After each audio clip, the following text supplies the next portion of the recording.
ഇതാണെങ്കിൽ ഞാൻ ഇന്നലെ എടുത്ത വീഡിയോ ആണ്. ഇവിടെയാണ് നല്ല ഇടിവെട്ട് മഴ പെയ്തുകൊണ്ടിരിക്കുകയാണ്. അപ്പം എന്തെന്നില്ലാത്ത മഴയാണിന്ന്. അപ്പം നമുക്ക് മഴയൊന്നും കണ്ട് ആസ്വദിച്ചിരിക്കാനായിട്ട് സമയമില്ല.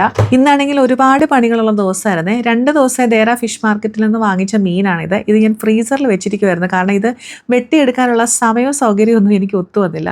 അപ്പോൾ പ്രോൺസും കിളിമീനുമാണ് വാങ്ങിച്ചിരിക്കുന്നത്. അപ്പോൾ പ്രോൺസ് എനിക്ക് അലർജി ആയതുകൊണ്ട് ഞാൻ മമ്മിയുടെ കൊടുത്തു ക്ലീൻ ആക്കി തരാനായിട്ട്. പിന്നെ ഞാൻ ഒരു കിളിമീൻ ഒന്ന് വെട്ടിയെടുക്കണം. എനിക്ക് കിളിമീൻ വെട്ടുന്ന ഭയങ്കര ദേഷ്യമാണ്. പ്രത്യേകിച്ച് നമുക്ക് ഈ ഫ്ലാറ്റിലൊക്കെ കിളിമീൻ വെട്ടുക എന്ന് പറയുന്നത് ഭയങ്കര ബുദ്ധിമുട്ടുള്ള കാര്യമാണ്. കാരണം പ്രത്യേകിച്ച് ഇതിന് ചെതുമ്പലോട്ടുള്ള ഇളക്കുമ്പോണ്ടല്ലോ, ഈ ചെതുമ്പൽ ഈ പ്രദേശമാകെയാണെങ്കിൽ വ്യാപിക്കും എന്നുള്ളത് അതെനിക്ക് ഒട്ടും ഇഷ്ടമില്ല. പിന്നെ ഇവിടെ വെട്ടി കിട്ടുന്നതുകൊണ്ട് തന്നെ നമുക്ക് ഒത്തിരി നാളായി ഞാൻ മീനൊക്കെ വെട്ടിയെടുത്തിട്ട് അത് ഒരു ശീലമില്ലാത്ത കാര്യമായിട്ടുണ്ട്. ഇപ്പം എന്തായാലും മീനെല്ലാം വെട്ടിക്കഴുകി എടുത്തിട്ടുണ്ട്. അപ്പോൾ പ്രോൺസ് ഞാൻ വളരെ കുറച്ച് എടുക്കുന്നുള്ളൂ. ബാക്കിയെടുത്ത് അതുപോലെ ഞാൻ ഫ്രീസറിലേക്ക് വെച്ചു, മോന് വേണ്ടി വറക്കാനായിട്ട് മാത്രം. അപ്പോൾ ഇഞ്ചി വെളുത്തുള്ളി പേസ്റ്റൊക്കെ തീർന്നു. അതെല്ലാം മമ്മി റെഡിയാക്കി എനിക്ക് തന്നതായിരുന്നു. അപ്പോൾ അതെല്ലാം തീർന്നിട്ടുണ്ട്. അപ്പോൾ കിളിമീൻ ഞാൻ ഇന്ന് അരച്ച് വരട്ടി വറക്കുവാണ് ചെയ്യുന്നത്. കിളിമീൻ ഞാൻ എപ്പോൾ വാങ്ങിച്ചാലും അത് വറക്കാനായിട്ട് എടുക്കുകയാണ് ചെയ്യുന്നത്. വളരെ റെയറായിട്ട് മാത്രമേ കിളിമീൻ വാങ്ങാറുള്ളൂ. കാരണം ഇതിൽ നിറച്ച് മുള്ളാണല്ലോ, അതുകൊണ്ട്. അപ്പോൾ 2 കിളിമീൻ ഞാൻ ഇപ്പോഴത്തേന് ഉച്ചയ്ക്ക് തന്നെ വറക്കാനെടുത്തു. ബാക്കിയാണെങ്കിൽ ഞാൻ എടുത്ത് ഫ്രീസറിലേക്ക് വെച്ചു. പിന്നെ ഇനി തോരൻ എന്തായാലും വേണം ഒന്ന്. അതുകൊണ്ട് ഞാനത് ബീൻസാണ് എടുത്തിരിക്കുന്നത് തോരൻ വെക്കാനായിട്ട്.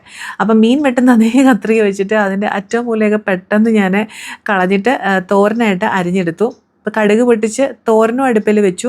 പിന്നെ ഇനി നാട്ടിൽ നിന്ന് കൊണ്ടുവന്ന വളരെ കുറച്ച് തേങ്ങ മാത്രമേ ബാക്കിയുള്ളൂ. അപ്പോൾ ഒരു 2 കറി വെക്കുന്നതോടുകൂടി ആ തേങ്ങയുടെ കാര്യം തീരുമാനമാവും.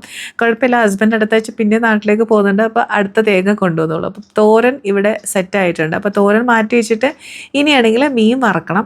അപ്പം 2 കിളിമീൻ വറുത്തിട്ടുണ്ട്. അപ്പോൾ മോൻ കിളിമീൻ കൂട്ടാത്തതുകൊണ്ട് ഞാനാണെങ്കിൽ അവന് കുറച്ച് പ്രോൺസും കൂടെ വറക്കാൻ വെച്ചു. അതിനിടയിൽ നമ്മുടെ ചോറും കുക്കറിൽ റെഡി ആയിട്ടുണ്ട്. ആ മീൻ വറുത്തതും ഞാൻ തിരിച്ചിട്ട് മീൻ വറുത്തതും റെഡി ആയിട്ടുണ്ട്. മീൻ വെട്ടലൊക്കെ കഴിഞ്ഞപ്പോഴത്തേന് എൻ്റെ കിച്ചൺ അത്യാവശ്യം ചീത്തയായിട്ടുണ്ടായിരുന്നു. അപ്പോൾ ഞാൻ കിച്ചണെല്ലാം ഒന്ന് കഴുകി വൃത്തിയാക്കിയിട്ട്, അപ്പോൾ പണിയെല്ലാം കഴിഞ്ഞിട്ട് ഞാനൊന്ന് പോയി കുളിയൊക്കെ പാസ്സാക്കിയിട്ട് വന്നു. കാരണം എനിക്ക് സ്വയമായിട്ട് എൻ്റെ മീൻ നാറുമായിരുന്നു.